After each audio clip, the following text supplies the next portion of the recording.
Kasaragod youth കോൺഗ്രസിൽ ചേരിപ്പോര് രൂക്ഷം. ജില്ലാ സെക്രട്ടറിക്കെതിരെ നടപടി ആവശ്യപ്പെട്ട് യൂത്ത് കോൺഗ്രസ് അസംബ്ലി കമ്മിറ്റിയുടെ പരാതി. സംസ്ഥാന പ്രസിഡന്റാണ് പരാതി നൽകിയത്.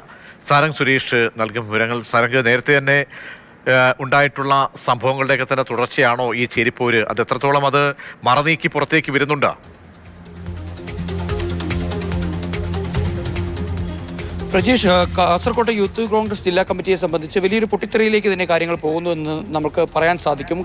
കണ്ണൂർ സർവകലാശാല ഇലക്ഷനുമായി ബന്ധപ്പെട്ടാണ് ഇത്തരത്തിലുള്ള വാക്കുതർക്കങ്ങളുടെയും പ്രശ്നങ്ങളുടെയും പരാതി കൊടുക്കലിൻ്റെയും ഒക്കെ തന്നെ ആരംഭമുണ്ടാകുന്നത്. ആദ്യഘട്ടത്തിൽ KSU ജില്ലാ പ്രസിഡന്റിന് നേരെ MSF ജില്ലാ നേതൃത്വം രംഗത്ത് വരുന്നു. ഈ MSF ജില്ലാ നേതൃത്വത്തെ പിന്തുണച്ചുകൊണ്ട് KSUവിൻ്റെ ജില്ലാ ഭാരവാഹി കൂടിയായിട്ടുള്ള KSUവിൻ്റെ യൂത്ത് കോൺഗ്രസിൻ്റെ ജില്ലാ ജനറൽ സെക്രട്ടറി ഈ രംഗത്ത് വരുന്നു.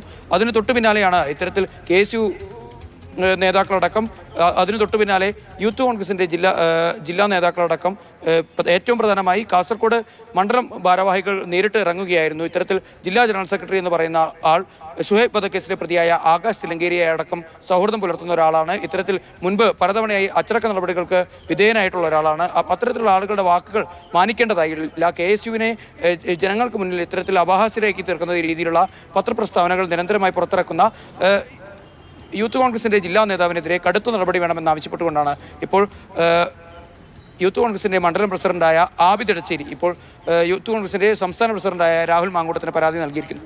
ഇനിയും വരുന്ന ദിവസങ്ങളിൽ ഇതിൻ്റെ പിന്തുടർച്ച ഉണ്ടാകുമെന്നുള്ള രീതിയിലേക്ക് തന്നെയാണ് കാര്യങ്ങൾ പോകുന്നത്. പക്ഷേ ഇത്തരത്തിലുള്ള ഒരു പ്രശ്നങ്ങൾക്ക് തുടക്കം കുറിച്ച MSFൻ്റെ ജില്ലാ നേതൃത്വം ഇപ്പോൾ നിശബ്ദരായി നിൽക്കുകയാണ്. പ്രജീഷ്.